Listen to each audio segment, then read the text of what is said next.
Позвольте мне спросить вас, вы любите свою душу или нет? Библия вам ответит. Притчи 19:8. А затем прочтите и стих 20, который тоже очень важен. «Кто приобретает разум, тот любит душу свою». Если вы не приобретаете, не читаете Библию, не отмечаете слово, которое бросилось вам в глаза, вы не любите свою душу. Что это означает? Что в вашей жизни будут трудные периоды. Однако, кто наблюдает благоразумие, тот находит благо. Бог создал меня благоразумным. Я буду думать, я буду решителен, буду искать только достойное. Такой находит благо. Он найдет золотую жилу, которая позволит ему процветать всю жизнь.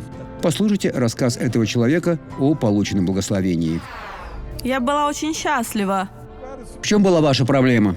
У меня была сильная боль в колене, а также в тазобедренном суставе.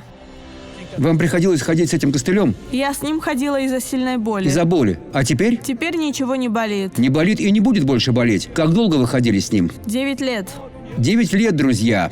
Теперь идите, Лусинда, от Иисуса. Идите, дочь Божья. Смотрите, как прекрасно. Наш Бог потрясает, друзья. Слава Богу. Теперь давайте помолимся. Отец, я касаюсь этого человека. Я запрещаю лукавому трогать его и говорю этому злу: ты уйдешь прочь. Оставь этого человека и никогда больше не досаждай ему. Во имя Иисуса. А вы скажите: благодарю, Иисус. Аминь.